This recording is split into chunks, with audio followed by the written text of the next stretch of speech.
and it was all yellow. Hello and welcome to Talk Lit Get Hit, a podcast where we read viral books the internet won't shut up about and rate them lit or shit. We're your hosts Bridget and Laura, lovers of sad girl fiction and tragic endings, fearers of smut, urban fantasy and the who did this to you trope. Join us as we pick apart all the books the internet loves and embark on a journey to figure out why. It is the age of Instagram, the age of algorithms, swiping right and swiping left, thumbs up, thumbs down, and the ever-present threat of cancellation. It is the age of influencers, and for the month of May, we are reading the satirical thriller all about white lies, appropriation, and their deadly consequences. This month, we're reading Yellowface by R.F. Kuang. Bridget, hello, hello. Hello, hello. How are you? I am so well. How are you? I'm well. It's cold today. I know. I bust out a jumper, nice. got socks on. It's like the second it gets below 23 degrees, I'm like, oh, it's so chilly. Yeah, not to expose you, but you did actually light a fire last night. I know, for the first time. We didn't light it last year because we were too scared that it was broken. But we got some guy to come and look at it and he was like, yep, seems fine. You guys just don't know anything about fire. No, also like survival instincts, I guess, because we built it and then about half an hour later it fizzled out to nothing. So we might have another go. Apart from becoming the first man, what else have you been up to? Embarrassingly, I've gotten back into Pokemon Go. So that's taken up a lot of my time. I'm actually amazed it's still supported and operating. It is pumping, let me tell you. The amount of money they're getting from me is incredible because you can buy like tickets to events. I've been hitting up the local park for events every weekend. There's so many people playing it. You just need to know where to look. I played it from the first day it was out for probably like 4 years. And then maybe COVID I stopped, just picked it back up again. I didn't even like Pokemon as a kid. No, it's never been a feature in your personality. I love games. I love iPhone games. And this is one that is just so easy to spend all your time on. Yeah, I was thinking about your love for games recently because when I was on holiday, I tried to download some phone games. I have a new phone now. I have more storage / any storage. And I was like, it's the new me. I'm getting into phone games. And I asked you for some recommendations and every single one you recommended, I downloaded it, played it for like 10 minutes, deleted it instantly. Oh my God. Because you knew it was going to take your whole life? Or? No, because I just don't have any patience for games. I kept Sudoku and I kept stats, taken up a lot of my time and anguish because that was just one level that I just couldn't get past. But I've been playing it on my iPad, which makes me feel like a middle-aged mum playing Candy Crush at night or like Heyday.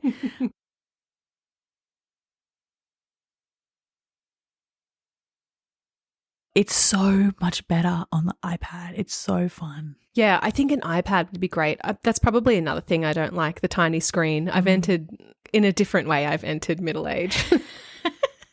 What have you been up to? I think the main event of my month was going on holidays.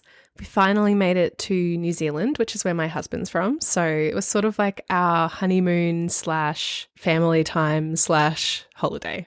And it was so nice. It looked fantastic. It was great. New Zealand just had a cyclone as well in a baffling turn of events. I feel like that should be bigger news than Brisbane having a cyclone because that seems even weirder to me, but maybe it's normal. I don't know. New Zealanders weigh in. Is that right? But we had good weather, thankfully. It was a real treat. It was just lots of sightseeing, eating and op shopping actually. Kind of in the theme of jackets. I think one of the main things that was getting us to think, should we just move to New Zealand, was that in every op shop, there was such a smorgasbord of jackets and like really cool retro ski ones and like hoodies and stuff. I feel like when you get that in Australia, they're flogged to death because you're not buying them all the time. But in New Zealand, they're in great condition. We're big jacket people. I think you don't really get a chance to wear them that much here either. Like you maybe wear them in the morning and then as the day warms up, it's like, get this jacket off me. Imagine moving to New Zealand. Oh, what made you come? Oh, just the jacket. Just the jacket culture. I'd get evicted. I do think the bakeries in New Zealand are second to none. And I think the way that they've hung on to not really elevating their bakeries to become patisseries is truly remarkable. But that's not to say there's no craft behind what's going on there. Because like everyone we went to had an utter smorgasbord of pies with the most intriguing and delicious flavors like smoked fish pie, lamb and mint pie, butter chicken pie, creamy pork and mushroom. And it wasn't just a concept, it was executed flawlessly. Honestly, I'm New Zealand's pies biggest advocate. Bring them here. What about their like cakes and stuff? Because I was imagining that when you said bakeries. Do they have good pastry selections? They have excellent pastry selections. And I think it's funny because everyone I spoke to had a different one or two things that you have to try in New Zealand. It was like, oh, you've got to get white bait fritters and a raspberry milkshake. Oh, you've got to get a cheese scone and a cheese and mince pie. And mine was ginger slice, which I know you can get in Australia, but it just seems to be more plentiful in New Zealand. I do love a cheese and mince pie. The Afghan biscuits with the chocolate and cornflakes and the little walnut on top. Oh, I love a vanilla slice, even though they're quite hard to eat because it's like a big Squeezes slab out of the nothing. edges. Yeah. I could talk bakeries all day. Can be a bonus chapter. What about reading? What have you been reading this month? I had a bit of a frenzy of a few days where I read the Rebel Blue Ranch series. And I read this because we got the third book as an ARC, and I always feel bad if I don't read the first few books in the series. I don't know, I just like can't give a review if I don't know what's going on, if that makes sense. I feel like it's unfair. Yeah, it does make sense. You can't be making claims about the plot if you're not there from the origin. Yeah, I probably shouldn't have bothered with this one, but I did enjoy the first book, so that was done and dusted. The whole time I was reading it, I was thinking, this is a Saddle Club book. This is a Thoroughbred book. More horses, please. Unfortunately, after that, it didn't really follow that trajectory. Like the second one, Swift and Saddled, they barely rode horses. So why call it Swift and Saddled if you're not even going to get on a freaking horse? For God's sake. It's just false advertising. I'm gonna report them to the ACCC or whatever they're called. But actually, it was quite embarrassing because I was reading them on my Kindle. And I left my Kindle in the hotel that I was at in Brisbane, and I was reading the second book, Swift and Saddled, my enemy. I mean, I loved the covers. I think they're very fantastic, nice. Like Western Mills and Boon style, really nice. But it's an unfortunate one to leave in a hotel that seems to be staffed exclusively by upper class men. On the front cover of this one is a cowboy, obviously, and he's got his hand on the stomach of the girl, and she's wearing overalls and one side has come unclasped. So she's just like half undressed. And I was so embarrassed, and I got actually Brian to call it, and I was like, I can't go in, this is so embarrassing. So he had to go and get it. Other than that, it's sort of been a slow reading month. I really enjoyed two books that I read back to back. Henry by Alan Bratton. That was another ARC that we got. And Swimming in the Dark by Thomas Jadrowski. Both of them are quite tragic in different ways. And sometimes I think you just need to have a run of tragic books to really get you in the mood. How about you? Yeah, I've also had a slow period of reading. I did tick off two of my 25 for 25. So one was NW by Zadie Smith, and I thought that was pretty good. I don't know if it was the right place to start because Zadie Smith does have quite a few books, but I thought that the prose and the characters were interesting enough to make me want to read something else by her, if not the plot. But it did kind of leave me with a slightly empty, unsettled feeling, which is sometimes what I look for in a book. So I think I liked that. I also read Monstrilio by Gerardo Samano Cordova. This was also on my 25 for 25, and this was really good. It was kind of unlike anything I've ever read before. The premise is sort of around a family whose, I think it's like 10 or 11-year-old son dies, and in her grief, the mother cuts out a piece of his lung and feeds the lung. It comes to life and is this monstrous little creature. And it's sort of grappling with these questions of what it means to be a man and what it means to be a human and the terrible shapes that grief can take and the strange things we do to cope. But I really couldn't get past this one review that said, whole family gay as hell, OMG. Because actually, like, as the story progresses, most of the characters dip in and out of homosexuality. And it's just it was a really beautiful book. That review ripped me straight out of it. But they did rate it 4 stars, so there's that. Another book that I read that I really enjoyed was Hungerstone by Kat Dunn, and it's a feminist reworking of a book called Carmilla by Joseph Sheridan Le Fanu. So that was released in 1872, so it was like predating Dracula, and it's kind of like this gothic vampire tale. I loved it. It was very like sapphic, very seductive. The word that kept popping into mind was delicious, and I don't think I think that very often about books. I thought it was weird that it was floating around in my head, but I really can't think of a better descriptor. I really, really enjoyed this book. The last thing that I read that's worth commenting on is Deep Cuts by Holly Brickley, and I've seen a heck of a lot of hype about this. over the last few months, and it was fine. It was okay. You may feel differently if and when you read it. There was something of tomorrow about it, but to me, it kind of felt like one of those books that was just telling you all about the love that was there and like self-mythologizing in real time kind of thing. I just didn't really find that I cared about it. Am I right in thinking it's talking about real songs? Yeah, so it is talking about real songs and real bands, real deep cuts. And actually, that was probably the more interesting element of it to me, which is strange because I've never really considered myself someone that's sort of really interested in reading about music writing, much less writing about artists and songs that I'm not really familiar with. But I liked the descriptions of them and I liked the kind of interpretations. What I didn't really like was the characters, which was unfortunately what was holding everything together. I did read a review that said this felt like the author had a lot of really 2000s music opinions and really wanted to share it somewhere. That was my takeaway as well, and I think probably she should have just done that because it was good. It is kind of dumb, but I find books where people are talking about songs that I know kind of annoying because they sort of talk about it as if no one else has ever heard the song or the song doesn't mean anything to anyone else but them. And I don't know if that's just me. Like, for some reason, it just annoys me. I don't know why. Yeah, I had the same sort of feeling when I was reading this, and it was something that I think the characters were trying to be a little bit self-aware about. I was thinking about our discussions of things like if we were villains, because I find myself getting this sort of secondhand embarrassment when people talk in this really grandiose way about music and by extension art. It's too complicated for me to figure out why.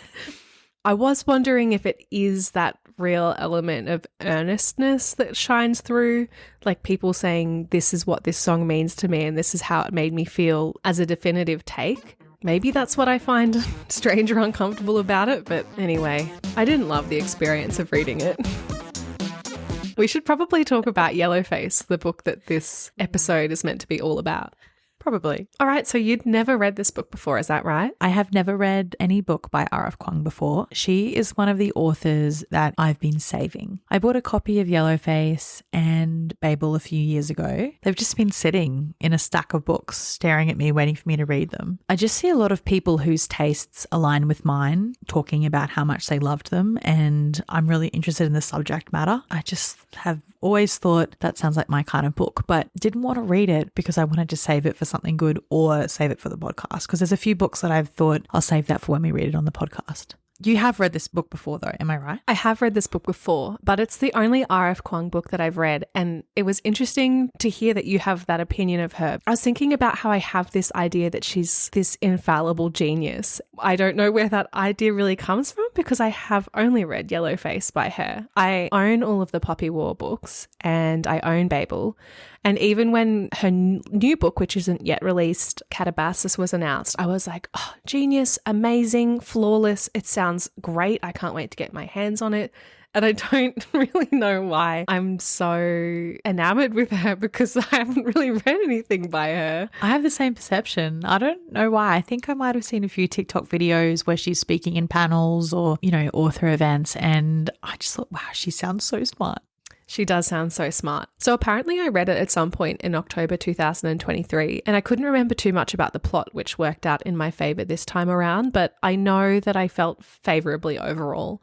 It was probably sitting somewhere around a 4-star and I didn't really think about it too much or couldn't articulate it, but there are a few things that just weren't quite right that meant it didn't quite make it to that 5-star. But overall I was like, yeah, this is great. I was excited to read it again though and see if that changed because so many people were asking us to read it that it made me think, oh, do people think it's shit or do people think it's really good?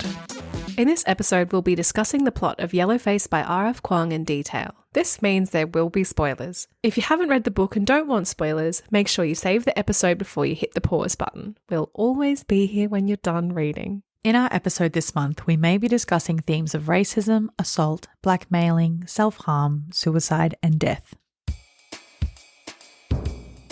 Authors June Hayward and Athena Liu were supposed to be twin rising stars.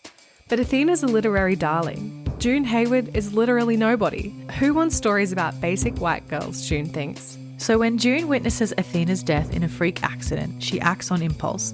she steals Athena's just finished masterpiece, an experimental novel about the unsung contributions of Chinese labourers during World War I. So what if June edits Athena's novel and sends it to her agent as her own work? So what if she lets her new publisher rebrand her as Juniper Song, complete with an ambiguously ethnic author photo? Doesn't this piece of history deserve to be told? Whoever the teller? That's what June claims, and the New York Times bestseller list seems to agree. But June can't get away from Athena's shadow, and emerging evidence threatens to bring June's stolen success down around her. As June races to protect her secret, she discovers exactly how far she will go to keep what she thinks she deserves.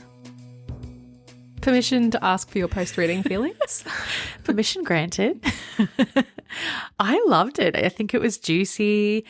I wanted to keep reading constantly. I think it is always a mark of fantastic craftsmanship when you absolutely hate the main character. They're just the worst person you've ever experienced in your life, but you just can't keep from reading on. I thought it was so funny, so smart. And I also feel like I know the character of Juniper so well. She did a great job at capturing that certain person. How about you? How did you feel on your second time? Yeah, I think you echoed my thoughts exactly. I thought it was so smashable while not being trashy.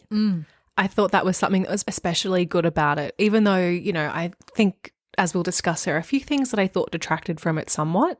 Overall, I was like, wow, this is really smart. But I'm getting through it and I don't feel like I'm being bogged down with thinking and interpreting. Same as you, I just felt like I couldn't get enough of June, even though she was despicable. It was like watching a dumpster fire. And I just felt like my mouth was loose on its hinges the whole time I was reading this. I just kept scoffing like, oh, Constantly opening my agape. notes up. Yeah. For some reason earlier this week, I was thinking about books that I would recommend generally to people. And I really, on the whole, don't like giving book recommendations because I think I like a very specific type of book. And I don't know too many people that like the same sort of book. Basically, you're like the person that is a good bet and then everyone else is up in the air. I feel the same way. Maybe you like it. I don't know. Sorry, don't hate me.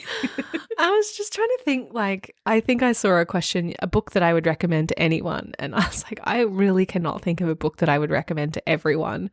And this is probably as close as I've come. I think the way that it dips between these different genres, like it's kind of satire, it's quite funny, it's dark, it's a little bit spooky, it's reasonably literary, but at the same time, it's quite commercial and easy to get through. I think that gives it quite a broad appeal. And even though Athena is unhinged, depending on where you slot in on the political scale, one way or another, there's something you're going to get out of June's character, whether it's sympathy or repulsion or whatever in between. I just think it's very interesting. I was reading an article from Rolling Stone from when Yellowface was first released. They described it by saying, reading it feels like you opened a Dickens novel that turned out to be a snappy Colleen Hoover thriller. And while I wouldn't want my writing to be compared to a Colleen Hoover thriller, I think I understand what they're saying. And it's just like what you said, like it is snappy, but I think another word to describe it would be accessible. I have seen a few criticisms of the way that the author puts race theory and racism into her books. And people say that she's explaining it a bit too far and she's sort of rubbing it in people's faces and there's no nuance left for people to uncover themselves. I think sometimes blatant racism on the page is something that people need to see because all of these things are microaggressions and people get pissed off when they're accused of microaggressions because they don't understand what that means. But I think having something written on the page so blatantly will help people that are sort of, seesawing between right wing, left wing, maybe make their minds up and think, oh, this is what people mean when they say that. It might act as sort of a mirror as well for like little things that people say and they don't realize they could be harmful. I mean, that's wishful thinking, I think. But I just think about some people in my life who say things like Juniper does in the book. And I was wondering how they would perceive reading her words written on the page. And I think that when you see something in black and white removed from any sort of emotional situation or I guess blame, some people might think, oh, I see why that could be construed as rude or racist. And so I think that can only be a good thing. Yeah, I would basically echo what you say, and I think there is layers to it. Before we get talking too much about the plot, I think we should have a little bit of a chat about R.F. Kuang herself as well, because she was unbelievably, I think, 27 years old when this came out. So she was born in 1996. She's 2 years younger than us. And she's written 4 genre fantasy books before this. So we have the Poppy Wars trilogy, which she started writing when she was 19 years old. And they are hefty, like they are girthy tomes, dare I say. And she also has Babel, which came out before Yellowface. She has an undergraduate degree in international economics with a minor in Asian studies from Georgetown University. Looking through information about her, it's like she's just collecting prestigious university associations. She has associations with Magdalen College, Cambridge, Oxford. She's currently pursuing a PhD at Yale, and I don't really know where all of this is leading apart from saying that she's very smart.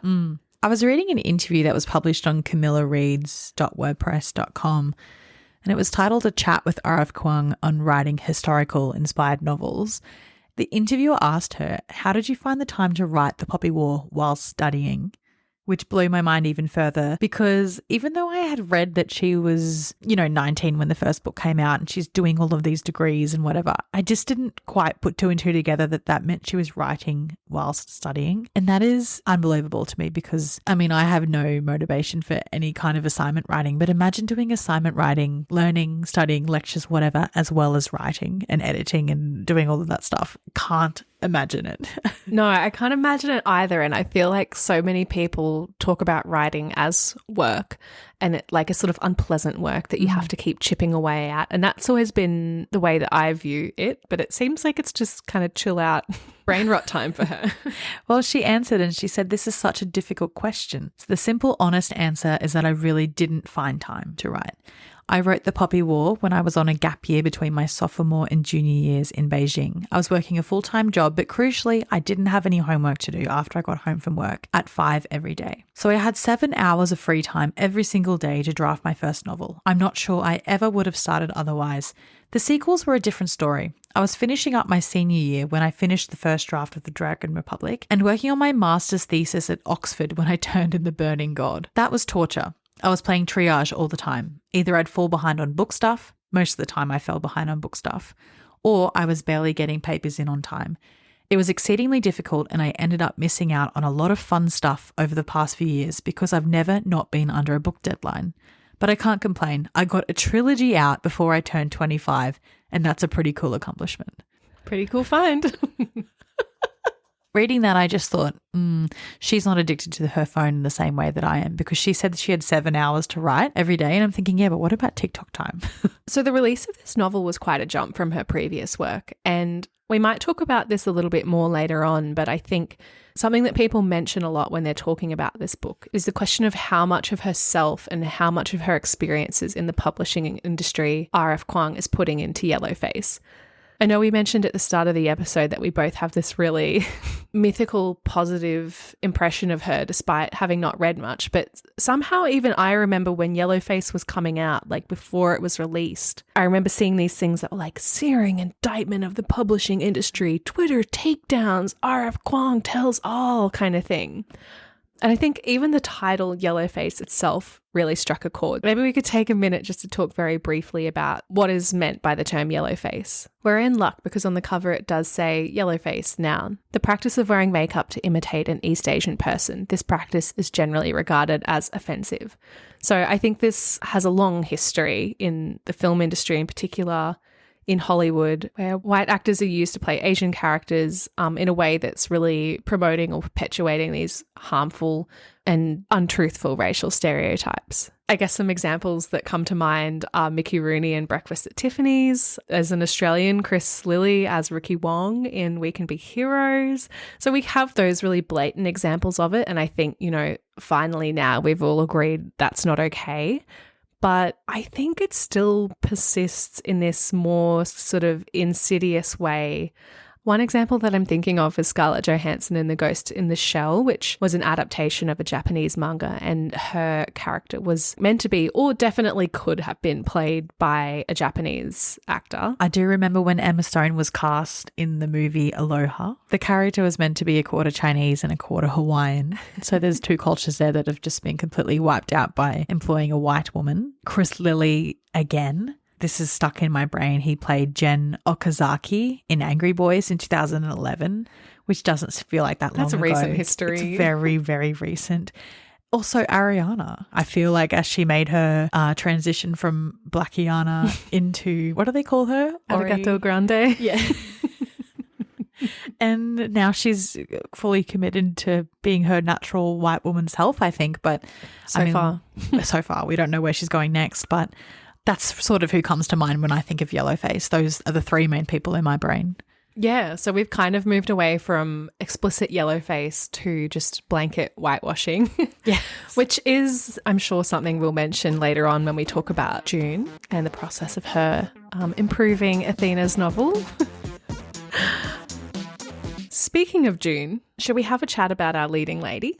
Yes, I don't think there is a book where I have disliked the main character quite so much. I honestly can't think of a time where I've disliked somebody more than I've disliked June. I think the distinction is disliked the character but enjoyed the book, because I hated Anastasia Steele, yes, but I hated everything about that book. Yes, that is a good distinction to make, because incredible writing, incredible plot, incredible inner monologue of an awful, awful person. In a couple of the interviews I read or listened to with R.F. Kuang, she mentioned being inspired by, I guess, so-called mean girls in literature. So people like Amy Dunn in Gone Girl, or the protagonist in The Woman in the Window.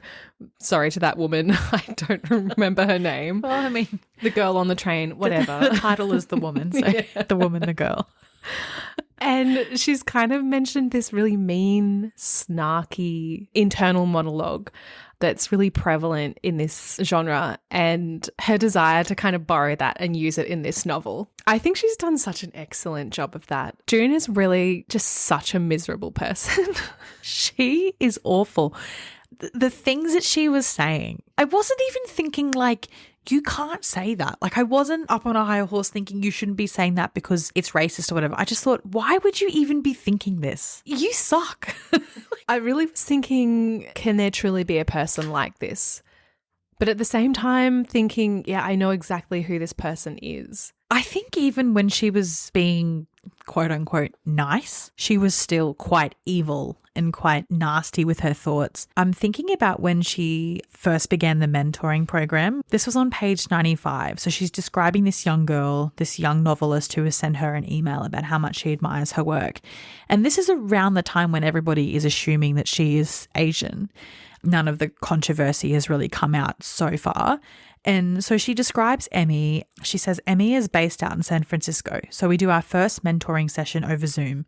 She's pretty in a fresh-faced, innocent way, like a cute bunny rabbit, like a defanged Athena, and I instinctively feel an urge to sweep her under my coat and protect her. I just felt like she was so condescending because she can't be more than 10 years older than this girl.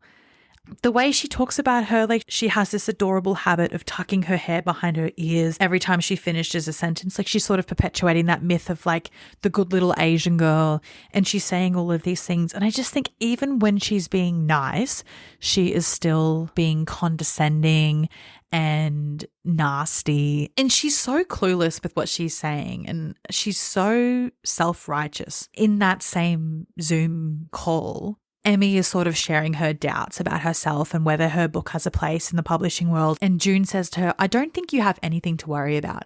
If anything, it's easier now than ever to be Asian in this industry. Diversity is what's selling right now. Editors are hungry for marginalized voices. You'll get plenty of opportunities for being different, Emmy. I mean, a queer Asian girl, that's every checkbox on the list. They'll be slobbering all over this manuscript, which is not only racist, like it's also just completely diminishing the works of this author and every other Asian author. She changes her mind about Emmy and doesn't think she's adorable any longer after Emmy realizes that she's white. And she says, if you don't mind me asking, are you white? My surprise must show on my face because she immediately apologizes. Sorry, I don't know if that's cool to say.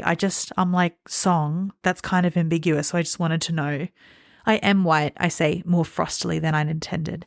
What is she insinuating? That I can't be a good mentor to her unless I'm Asian? Song is my middle name. My mother gave it to me. Okay, Emmy says and tucks her hair back behind her ears again. Cool. I was just asking.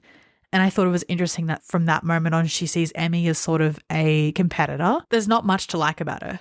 No, there's not much to like about her, and she's just so volatile. Obviously, the narration of this book takes place inside her head, and I was kind of drawing comparisons between her internal monologue and that of Bridget Jones's. And there was one line, like it's kind of a throwaway line, but she says, publishing gossip, it turns out, is a lot of fun when you're speculating about other people's misfortune. And it was kind of similar to a line in Bridget Jones, something to do with Tom and like how it's more fun to be his friend when he's not doing well. I can't remember the quote exactly. I was just thinking about how those sentiments are similar, but every day June lives out her horrible self. Like it plays out in vivid colour. And I was thinking about how the reality of knowing her must be so terrible because throughout this book, she does not have one friend. No. She does not have family that she's close to. She's barely friends with Athena. And every single person she comes into contact with, she hates. I know. I was thinking about her relationship with her family, and even that I think gave us some clues as to how June really is in real life because she barely speaks to her mother, and when she does, I think she says they're either sitting in silence or they're screaming insults back and forth at each other. And I thought it was so funny, like when she was in the hospital, her mother and her sister didn't know. The sister didn't really pick up on the calls. They sort of discuss her life behind her back. There doesn't seem to be any warmth coming from Juniper towards them or vice versa. I think she would be a hard person to have in your family. The way she spoke about her niece and sort of just reduced her to just a girl that was obsessed with TikTok. And she's like, oh, I wish she was like literary like me. Yeah. She just thinks she's so much smarter than everyone else in the world. Yeah, it would be interesting to have maybe a bit of a better understanding of how she became the person she is because she clearly only views people as things to be leveraged. Like everybody serves her. Like when she goes to that barbecue or whatever with her sister and her sister's husband, and the whole time her internal monologue is like, ugh, I've exhausted my 2 topics of conversation and they're so boring and suburban. And like, you know, there's another line that I highlighted where she says, don't we all want a friend who won't ever challenge our superiority because they already know it's a lost cause? Don't we all need someone who we can treat as a punching bag? And that's just such a deranged mentality for somebody who is evidently so mediocre to have. I guess that's one of the things that is so enjoyable about this book because the only perception that we have of June is her own, and she's clearly not a reliable narrator. And then we get to see that play out after she's co-authored. When she's getting praise for it, she's like, yeah, that was me. Those were the edits I made. That was my finesse. I turned that around. And then when she's getting criticism, she's like, ugh, that's probably that stupid section Athena wrote. Oh, she always does this. She's so delusional, and it was so juicy to watch someone spin the narrative inside their own head like that. I think she did have skill in the fact that she was able to keep spinning lies for herself to believe, and also for this like invisible audience to sort of justify why she did all of these stupid things. I think the only time I sort of found like a resemblance of a redeeming feature or something was when she was talking about writing and what writing meant to her. And I think this is something that she probably had in common with Athena because it seemed that Athena really loved writing as well. So on page 225, she says, I can't quit the one thing that gives meaning to my life. Writing is the closest thing we have to real magic. Writing is creating something out of nothing, is opening doors to other lands. Writing gives you power to shape your own world when the real one hurts too much. To stop writing would kill me. I'd never be able to walk through a bookstore without fingering the spines with longing, wondering at the lengthy editorial process that got these titles on shelves and reminiscing about my own. And I'd spend the rest of life curdling with jealousy every time someone like Emmy Chu gets a book deal, every time I learn that some young up-and-comer is living the life that I should be living. I kept thinking to myself, why don't you just give up? Like you've got away with this hoax, scam, theft, whatever you want to call it. Just let it go and just move on with your life. But I think she has nothing else in her life. She doesn't have any friends. She doesn't have a relationship with her family. She doesn't have a job. which I think is probably a big part of her problem. She just sits at home and whinging all the time. She doesn't have anything else in her life. She doesn't have a single hobby. She doesn't seem to take comfort in like food or culture or like going to museums or traveling. Like she gets all this money and she goes to the dentist and she rents an apartment and that's all she does. And I think she's just an empty shell who has formed her life around writing, but she sucks at writing too. Yeah, I wonder if this was a cautionary tale about people who read too much. Freaks. Yeah, it's interesting. There are a couple of other quotes about writing and reading that are the most highlighted ones on Goodreads. So they clearly resonated with a lot of people. So I think that in itself is interesting. But what's also interesting is when you think about who's saying them and what it means in the context. One of the quotes that I thought was maybe a little bit ironic was the one that said, "Reading should be an enjoyable experience, not a chore." And I feel like potentially there are a lot of people that have highlighted that being like, yeah, let me read my Colleen Hoover.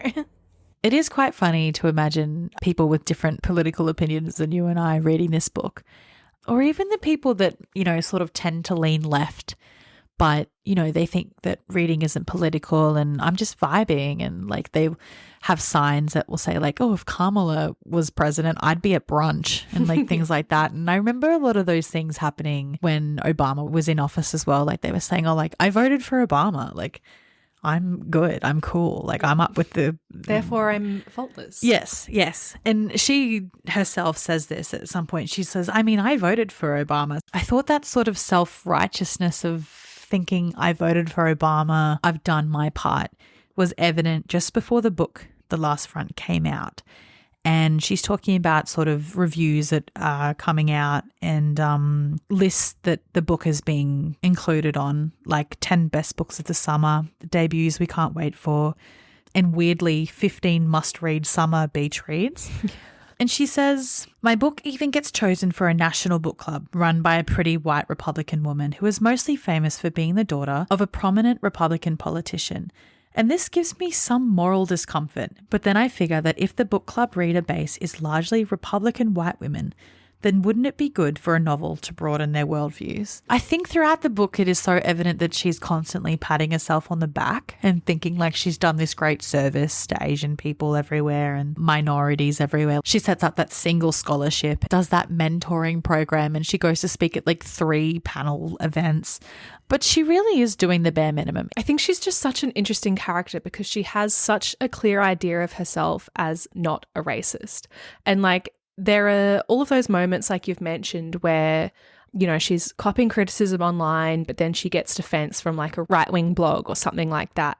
And she's kind of like, ooh, I don't want to be associated with those people, but I guess I'll take it. But the reality is that she is echoing the sentiments, or like internally echoing the sentiments of those people. And I guess it's interesting to watch it play out because racism can embed itself into your subconscious. And I think Juniper thinks she's tackling racism head on because of these outward things she's done, like voting for Obama. But the reality is that she's putting in zero effort to question her own thoughts or opinions or biases. And I wish that I'd screenshot it, but in my research somewhere I came across a thread, maybe on Reddit, or maybe it was like a comment section on a video, but basically someone was expressing surprise that June would have these opinions because she's educated. She's like read the right authors. She knows what boxes to tick on social media in order to be perceived as politically correct or like socially aware. I think the commenter was basically expressing surprise that someone so educated or someone that like outwardly seems to know the right thing to do will do the wrong thing anyway. And they were like, that's not a realistic character. And I disagree. I think that's like the most realistic character possible. I think that's a trap that people fall into, and it's quite a simplistic way to view, I guess, differences of opinion. I think you can't ever assume that just because somebody is well educated that they want the best for everybody in the world, because I think you need to look at world leaders. Like, they've all been to the best universities, they've come from the best families, and they've been to the best schools. And I mean, that's not really counting for much in their morals and the choices that they make. I think that we need to stop thinking of the other side as dumb and uneducated, because I think that leads to people underestimating people that are on the far right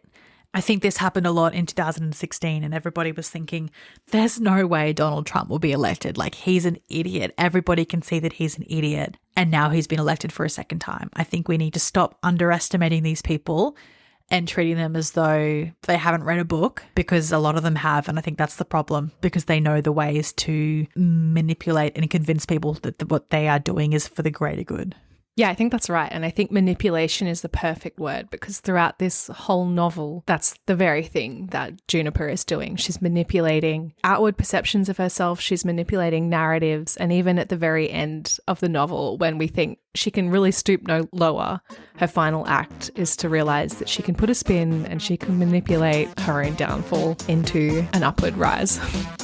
What about Athena? How did you feel about her? My impression of Athena is that we don't really know her, because I don't think that June really knew her at all. The difference between the way Juniper described Athena at the start of the book and towards maybe like the second third of the book, or maybe going into the last third of the book, was quite different. And I thought it was so interesting the way that she sort of revised the friendship to make it seem quite sweet and wholesome.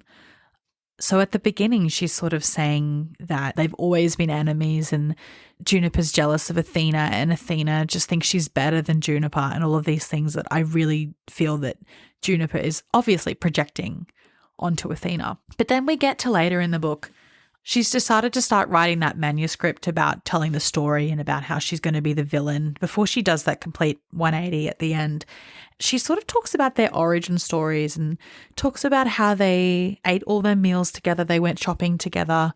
They took the Yale shuttle to Trader Joe's for pepper jack cheese and cookie butter. They were hanging out. They'd go to open mic nights. Honestly seemed like a lovely friendship, the way that she was describing it later in the book. And she's sort of, conversing with Athena's ghost in her head and doing all of these things. And she says that she finds herself lingering on the good memories of Athena, and whereas at the start of the book it was all bad. And she says, as I transcribe all this, I wonder if our friendship had indeed been as strained as I'd perceived it. Was that jealous tension always there? Were we rivals from the start? Or had I, in the throes of my insecurity, projected it all against Athena? And I think that's the closest that she comes to like self-realization, because I think, yes, you did project it all. And that doesn't mean that Athena was perfect. But I think that we don't know Athena because we're viewing her through June's lenses, and they're like misty and dirty and they've got fingerprints all over them. So all that to say, I don't really have an opinion on Athena. What do you think about her? I love the character of Athena, or I love the concept of Athena as a character. I don't know how to say that, but what I like about her is that who she is wholly formed through the viewpoints of other characters. So we have June's incredibly snip, snap kind of opinion of her. And then we have obviously all of the praise and like this perception of her as this literary darling. Something that I thought was interesting was that most of the time, or maybe even all of the time, when other sort of Asian American characters in the book are talking about her, it's not in a very positive kind of way. There's that interesting kind of strained relationship with her mother. And honestly, I found myself a bit obsessed with her. Like I knew without a shadow of doubt that if she were an author in the real world, I'd be like, I am obsessed with her. But maybe what I found most interesting of all was some of R.F. Kuang's quotes about Athena. So I read an interview with her in Interview magazine, and it's quite a long quote, but she says, Athena is my worst nightmare. She is all the things I hope will never be true of myself. And it's because she has learned very early on in her career that she can get a lot of attention by telling a particular kind of story, which is the story of Asian pain. So she has benefited immensely from acting as a cultural broker, depicting Chinese American stories in a certain way to maximize the attention and interest she gets from it. Which means that she is also deeply suspicious of all other Asian creatives. And granted, it's from June's perspective, but we do sort of see that play out in the book where she's dismissive of other Asian creatives that reach out to her. She doesn't want to act as a mentor to others. She doesn't seem to have a lot of room for somebody else's experiences or other people who look like her or could potentially offer a viewpoint similar to hers. She wants to be special. In that same Rolling Stone article that I mentioned before, she talked a little bit about this as well. And they asked her about Athena being a cultural broker, a translator type character who builds bridges of understanding between groups. And they asked how her understanding of these brokers changed as she's grown into what she is as an author. She said that as the manuscript took shape, it became obvious that the reason why she's so threatened by other Asian American writers is because she fulfills the function of that Asian American who explains Asian Americans to white people. She said over time she's gotten more and more impatient with the idea that marginalized writers exist to educate everybody about their marginalization, that Black writers exist to tell people how difficult it is to be Black, or that the only kind of story that I'm capable of writing is an Asian immigrant trauma story. We're not ethnographers, we're not cultural tour guides, and I'm not teaching a seminar on Chinese American history. I'm just a storyteller, and I want to be read on the strength of my storytelling. When I read this, I thought a little bit about our episode of Cemetery Boys, where we talked about how we were like learning things about the Latinx culture. And I thought that maybe we were expecting the author of that book to be a sort of cultural tour guide, because we were like, oh, we were learning all these things and we were seeing criticism that maybe it wasn't so accurate. And I don't know where I'm going with this, but I thought that was an interesting lens to view books like that, where you're reading from diverse authors and diverse perspectives, that it can just be a story without it being a learning experience for white people. Yeah, I think that's really fair to say. And I think there's been a couple of pieces of commentary by R.F. Kuang around Yellowface that have really got me thinking in a slightly different way. I listened to an NPR podcast, and on that one, she was saying a similar thing about minorities being pigeonholed into telling like essentially trauma porn. And, you know, you have to write about the immigrant experience or the trans experience, and you can't expand beyond that, and how that in itself is like dangerous and reductive, because that's not the whole scope of that experience. It's just like this one familiar narrative that we want to be told over and over again for some reason. And I guess it is that thing of like, we feel like we're learning, or we feel like we're bettering ourselves because we're learning about something that's tough and it's grueling and it's not a fun conversation that we have every day. And we're not like those other white people who don't read these stories and like not learning. And And it even kind of got me thinking about the Spanish love deception, when we were like, why would they call it the Spanish love deception? There's no Spanish culture in here. And I don't know if we said it in the episode or if I was just thinking about it, but there was a level where I was like, well, this is probably to a degree authentic. Because I don't think Spanish people are going around every day, you know, going to the top 5 landmarks in Spain and like, I don't know, drinking sangria or whatever. Yes. Yeah, I think it's a really good reminder for us as we're reading these books to like not be treating it as she says, cultural tour guides. I think that's really interesting. Well, another tidbit about Athena that I thought was really interesting was how she was still quite a morally murky character as well. And I think this ties into something I've seen R.F. Kuang talking about in interviews as well, which is like the concept of like appropriation, like whether it's just appropriating someone's story or appropriating somebody's culture. I think there's even a quote in the book, it might be from June, but it says, "Who has the right to write about suffering?" What I'm thinking about at the moment is the point in the book where it's revealed that June was raped, and she tells this story to Athena, who then turns that around and uses it in one of her short stories. In an interview I listened to with R.F. Kuang, she says there's no ethical explanation for that. It's just a bad thing to do. She's a bad person for doing that. And I really enjoyed that kind of grey area being added to both of their characters. I just really enjoyed that whole kind of meta element about this as well, because obviously R.F. Kuang is a Chinese American author writing from the perspective of a white woman appropriating a Chinese American story, which is an appropriated story about Chinese laborers in the First World War. I think, again, maybe it was on that NPR podcast I listened to. But basically what she was saying was that she thinks that we should be able to tell these stories and kind of echo some of the sentiments of June in the book, that like the good things about writing fiction is that we have the potential to expand our worldview and understanding of one another and empathy for one another. And she sees it as being a little bit dangerous to draw these black and white lines in the sand about who can write what and when. I didn't do any further reading, so I haven't seen her say if, you know, she has any suggestions about how to kind of responsibly manage that then. But I guess things like the sensitivity read that June turned down in Yellowface would be a great place to start. Yeah. I'm not sure if I have much of an opinion on this, simply because I don't have any skin in the game either way. I feel like it's not my place to have an opinion about, but I find it interesting to hear writers and people of colour, their opinions on it. Yeah, I agree. I thought it was a pretty refreshing take. Definitely one that is kind of contrary to what you see online a lot, especially in line with the subject matter. I thought that was really interesting. I guess her sentiment is quite nicely summed up in this quote. It is the most liked quote from Yellowface. And it is funny when you consider that I'm pretty sure it's June that says this. But the quote is, "Reading lets us live in someone else's shoes. Literature builds bridges. It makes our world larger, not smaller." I feel like one of the things that most people know about Yellowface before they've read it is that there's a lot of commentary about the publishing industry in this book. And I think after a few years of exposure to authors on TikTok and seeing lots of conversations around that happen online, the commentary was more sharp than ever. In the acknowledgements, the first line is, "Yellowface is in large part a horror story about loneliness in a fiercely competitive industry." And I think that really shines through in the way that both June and Athena are these kind of isolated people striking out, making questionable choices, and just trying to keep their head above water. One of the criticisms that I see about this book is from people of the opinion that this is basically R.F. Kuang copying and pasting from her personal life and her personal experiences in the publishing industry.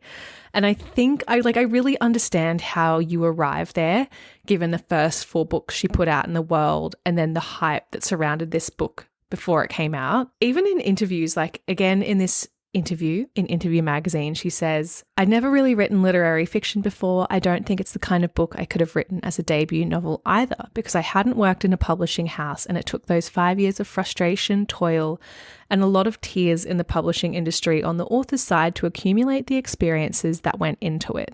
She also spoke about this in the Rolling Stone article. She reiterated that she couldn't have written this as a debut writer. The line that I thought was really interesting was, "I couldn't have made up how ridiculous the industry is, because whatever your imagination is, somehow the reality is worse." Oh, that is so juicy. It is juicy. She also said that her agent didn't want to submit Yellowface to anybody because she was so scared that it was going to burn bridges, that everybody would be annoyed and no one would work with her. Wow. Maybe it's time for some self-reflection, guys. Well, she said that even though there are people like June and like all of the other awful characters in the book, there are people in the industry who are there for the love of the story and love of authors. And she said working on this manuscript felt like everybody was on demon time. Like, fine, let's lean all the way into this. Let's examine ourselves and make fun of every single thing we've done, which I think is so good. That's a great way to write a story. I think it's a lot of self-awareness that June lacks. With writing like this, it can often only come from truth. Yeah, and I guess hopefully exposing a problem in this way is what leads to change. I don't know if that's a very optimistic take, but we can only hope for the best. I was also thinking as well about all of the kind of commentary we saw about social media and cancel culture and, you know, mobs on Twitter and Instagram and TikTok, the kind of hive mind around that kind of thing. There's a line in the book about, you know, it just kind of seems like a book appears out of nowhere and everybody collectively somehow decides that this is the book that I should just get the quote, but it kind of cracked me up because I was like, wow, I feel like that is exactly how I treat R.F. Kuang's books. And it's like what I've been trying to articulate. And yet she's written this on the page before this book was even published. Like, how is this possible? I think her portrayal of social media and like social media pile-ons was so accurate. I feel like I've read all of those comments before. Yeah, and kind of people's wariness and trepidation around authors who potentially have something sketchy or a little bit cancelable going on was making me laugh in a self-reflective kind of way, ha ha ha, because I do feel like before we pick up a book for a podcast or, you know, even personal reading, I'm like, author's name, controversy, author's name, racism. And there are definitely certain books that we will veto for the show or for our personal reading once again because we just don't want to touch that. Is it right or wrong? I don't know. That's a question that Yellowface may seem to be asking. One of the last things that I really wanted to touch on And again, it was something that I saw popping up as a common criticism was all of the pop culture references that we have throughout this book. Just off the top of my head, we had mentions of like BTS, we had mentions of Florence Pugh, quote unquote, that girl from Crazy Rich Asians. She mentions Christopher Nolan and all of these things that are definitely of a time and also of like a certain online generation. I thought they were very Gen X pop culture references. So I first read this in 2023, and I think even in those following years, they've aged somewhat. And this is interesting because I feel like authors and publishers really tend to steer away from stuff that would age a book like this. However, it kind of got me thinking, and I don't know if I'm reaching here, but I wondered if it was kind of trying to tie into that idea around like relevance and the cultural conversation and cancellation, because as we see throughout the book, like all of this stuff is happening to June. June is doing all of these horrific things, and then ultimately every time it doesn't matter.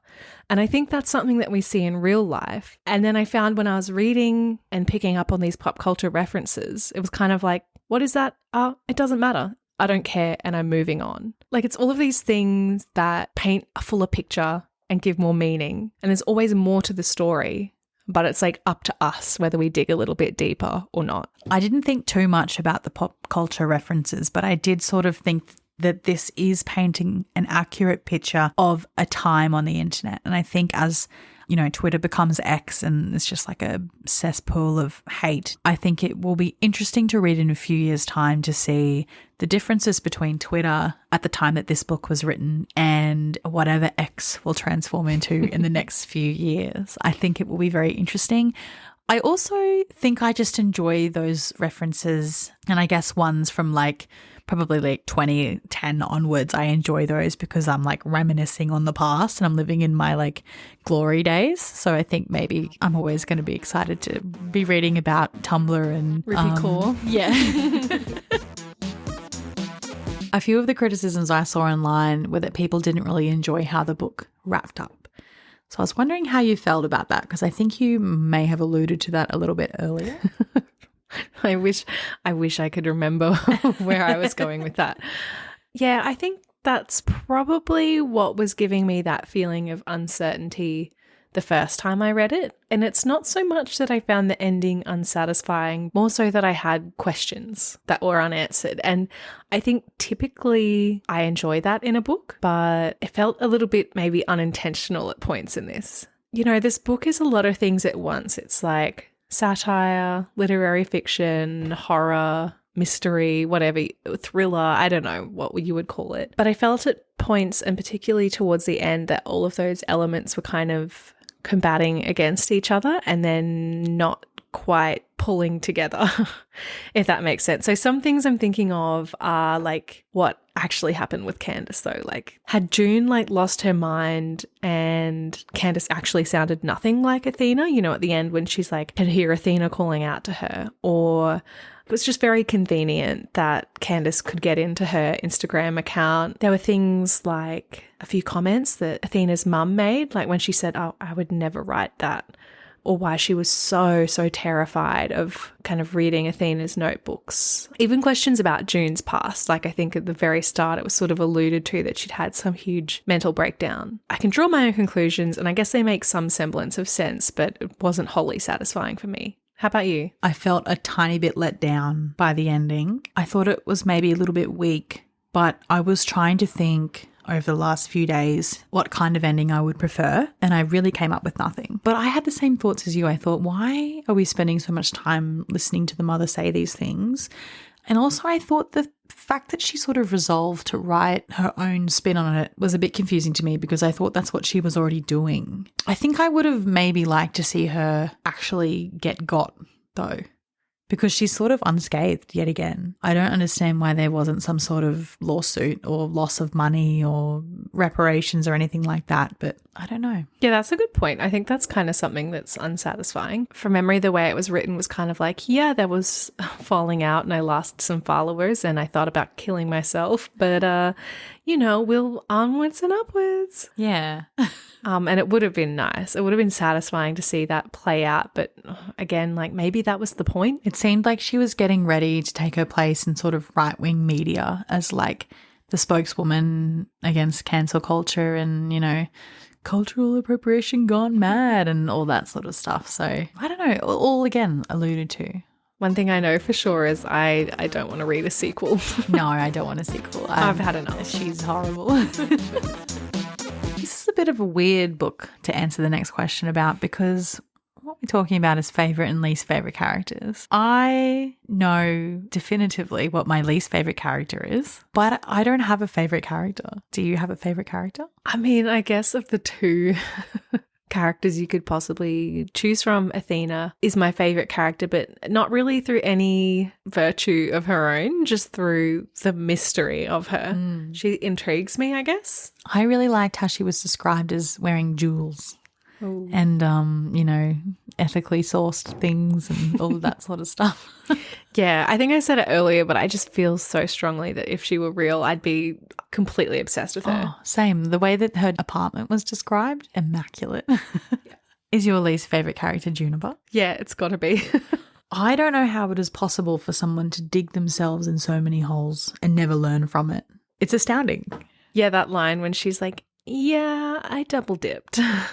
It's like, oh, for God's sake, babe, wrap it up. I felt like shaking her. Yeah. All right. I don't think there's a lot of mystery surrounding this at this point, but Yellowface by R.F. Kuang. Bridget, do you rate it lit or shit? I rate Yellowface lit. What about you? I rate Yellowface lit. Oh, what a surprise. When are we going to read Babel, do you think? It's made me want to read it soon.